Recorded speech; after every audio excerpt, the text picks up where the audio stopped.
첫 돌 면역력 체크는 이런 거죠. 태열, 엄마 아빠 알레르기 제가 말씀드렸죠. 6개월 이전에 2회 이상 감기에 걸렸나. 재채기 얘기는 왜 나오냐 하면요. 애들의 기관지에는 원래 이제 기관지 시옷자로 이렇게 보통 많이 표시하잖아요. 이 시옷자가 가래떡들이 이렇게 붙어 있어요. 이게 근육이거든요. 근데 이 근육이 애들은 없어요. 근육이 없어서 애들은 여기가 자극이 되면 재채기로 표현합니다. 그래서 재채기를 자주 한다? 그럼 얘 호흡기가 예민하구나 이렇게 판단할 수 있기 때문에 여기 기록을 해놨어요. 목욕 후에 몸이 울긋불긋해지냐? 이거 되게 중요합니다. 이거는 온도 차이에 의해서 아이들이 피부가 반응을 보이는 거기 때문에 예민한 피부, 예민한 호흡기, 예민한 장을 갖고 있다는 것으로 우리가 이해할 수 있다는 것입니다. 왜 우리 등짝에다가 손톱으로 이렇게 최현 쓰면 손톱으로 쓰면 글자 새겨지는 사람들 있잖아요. 이게 피부 묘기증이라고 해요. 물론 송곳 같은 걸로 세게 하면 당연히 새겨지지. 그거 말고 이제 살살 이렇게 썼을 때 빨개지는 걸 얘기하는 겁니다. 그런 경우가 있으면 얘 알레르기 있으면 너무 새겨진다는 게 뭐 타투 같은 거 말씀하지 마시고 그런 거 말고 항생제 면역력 참고해야 할 사항. 어릴 때 항생제 안 쓰는 게 돌 이전에 항생제 쓰면 어떤 일이 벌어지겠습니까? 제가 말씀드렸죠. 아이의 장내 유산균총은 만 2돌이 될 때까지 계속 자라고 2돌 때 완성되어서 평생 그걸로 산다. 근데 항생제가 무슨 일이 벌어지겠어요? 장내 유산균총도 다 죽여요. 다시 시작해야 되는데 그때 만약에 예를 들어서 환경이나 이런 것들이 별로 좋지 않았다. 그러면 그 아이의 장내 유산균총이 건강하고 좋은 것들로 가득 차기 어려워집니다. 그러니까 돌 이전에는 항생제 안 쓰는 게 맞아요. 폐렴이다. 아이의 생명과 관련이 있는 종류의 문제다. 그러면 항생제를 써야 됩니다. 저도 써요. 그런 경우에는. 상처가 나가지고 막 피가 철철 났다. 항생제 써야지.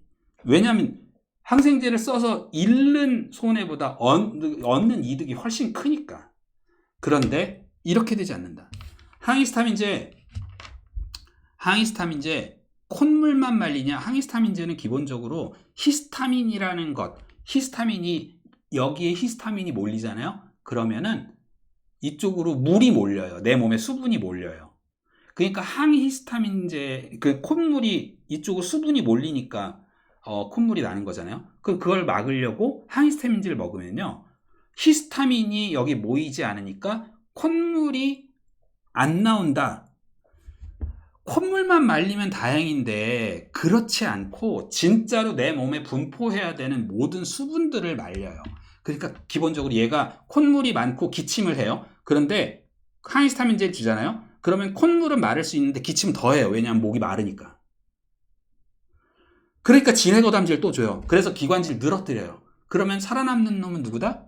바이러스만 살아남는다. 이와 관련해서는 사실 1시간 더 할 수 있는데 요건 이렇게 짧게 넘어가겠습니다. 해열제, 면역세포 생산을 위한 안전한 발열입니다. 감기라는 것을 확인하는 게 중요해요. 감기인지 아닌지는 댁에서 판단할 수 없기 때문에 병원을 가시거나 저에게 오시는 분들이 많지만 감기라는 것이 확인되면 그 열은요.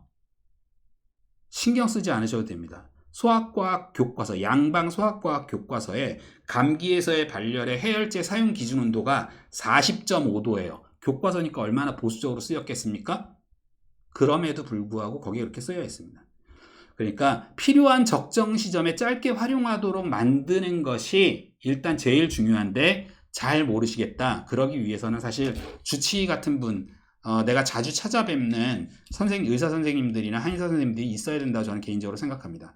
만 2세에 아이 몸에 미생물군이 세팅된다. 꼭 기억을 하시고 정리를 하자면 너무 짧은 시간에 많은 얘기를 해서 쏟아내가지고 참 도움이 되셨을지 모르겠습니다만 기억하셔야 될 것 딱 이겁니다. 아무것도 아닌 일인 것 같지만 굉장히 체계적이고 과학적으로 정리된 내용이에요. 이 얘기가. 피부는 보습, 장은 순차적 이유식과 유산균은 뱃속에 아이가 있는 순간부터 때려 넣으세요. 때려 넣어야 됩니다. 많이 먹는다고 유산균은 많이 먹으면 문제가 되지 않나요? 그렇지 않습니다. 유산균은 많이 먹으면 먹을수록 좋은데 변의 빈도를 높이는 경향이 있어요. 그것만 불편함을 감수하면 됩니다. 그래서 유산균을 막 예를 들어서 한 달 30포짜리를 3일 동안 먹는다. 예를 들어서 그게 아무 문제 없어요.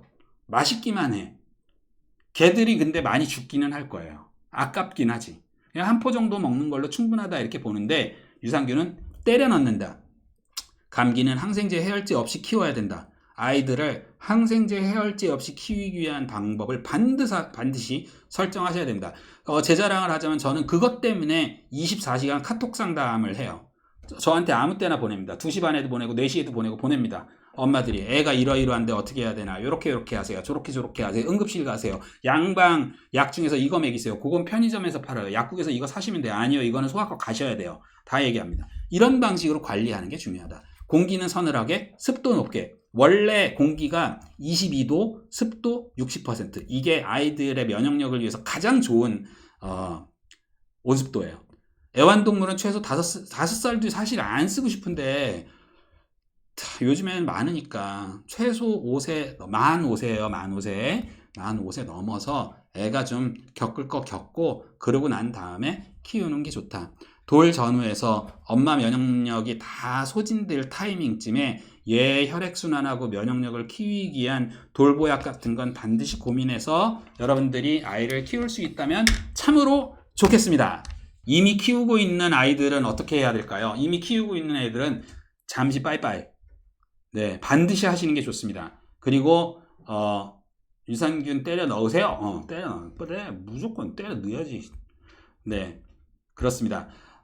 네, 이미 키우고 있는 분은 캘리포니아 언니니까 캘리포니아에서 샌프란시스코로 보내세요.